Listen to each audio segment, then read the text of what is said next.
കോൺഗ്രസിന്റെ അമേഠി റായ്ബറേലി സീറ്റുകളിൽ അനിശ്ചിതത്വം തുടരുന്നു. നാലാം പട്ടികയിലും ഇരു മണ്ഡലങ്ങളും ഒഴിച്ചിട്ടു. ബിജെപിയുടെ നാലാം ഘട്ട സ്ഥാനാർത്ഥി പട്ടിക ഇന്നുണ്ടായേക്കും. കേരളത്തിൽ ശേഷിക്കുന്ന 4 സ്ഥാനാർത്ഥികളെയും പ്രഖ്യാപിച്ചേക്കും. എല്ലാ കാലത്തും കോൺഗ്രസിന്റെ സ്റ്റാർ മണ്ഡലമായ അമേഠിയിലും റായ്ബറേലിയിലും അനിശ്ചിതത്വം തുടരുകയാണ്. ഇന്നലെ രാത്രി പുറത്തുവിട്ട പട്ടികയിലും ഇരു മണ്ഡലങ്ങളും ഇല്ല. നെഹ്റു കുടുംബത്തിന്റെ പരമ്പരാഗത മണ്ഡലം ഉപേക്ഷിച്ചാൽ ലോക്സഭാ തെരഞ്ഞെടുപ്പിൽ തിരിച്ചടി നേരിടുമെന്ന് ഒരു വിഭാഗം നേതൃത്വത്തിന് മുന്നറിയിപ്പ് നൽകിയിട്ടുണ്ട്. സിറ്റിംഗ് മണ്ഡലത്തിലെ സ്ഥാനാർത്ഥിത്വം വൈകുന്നതിൽ ഒരു വിഭാഗം അതൃപ്തിയിലാണ്. അമേഠി നേരത്തെ നഷ്ടമായതാണെങ്കിലും ഇത്തവണ സോണിയ മത്സരരംഗത്ത് നിന്നും മാറിയ സാഹചര്യത്തിൽ പ്രിയങ്ക എത്തിയില്ലെങ്കിൽ റായ്ബറേലിയും കൈവിട്ടു പോകുമെന്നാണ് പ്രവർത്തകരുടെ ആശങ്ക.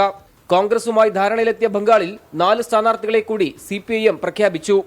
മുർഷിദാബാദിൽ സംസ്ഥാന സെക്രട്ടറി മുഹമ്മദ് സലീമാണ് സ്ഥാനാർത്ഥി. റാണാഘട്ട്, ബർധമാൻ, ദുർഗാപൂർ, ഭോൽപൂർ മണ്ഡലങ്ങളിലെ സ്ഥാനാർത്ഥികളെയാണ് പ്രഖ്യാപിച്ചത്. BJPയുടെ 4ാം ഘട്ട സ്ഥാനാർത്ഥി പ്രഖ്യാപനവും ഇന്നുണ്ടായേക്കും. ഉത്തർപ്രദേശ്, ബംഗാൾ, രാജസ്ഥാൻ, ഒഡീഷ, ആന്ധ്രാപ്രദേശ് എന്നീ സംസ്ഥാനങ്ങൾക്കൊപ്പം കേരളത്തിൽ ഒഴിച്ചിട്ട സീറ്റുകളിലെ സ്ഥാനാർത്ഥികളെയും ഇന്ന് പ്രഖ്യാപിച്ചേക്കും.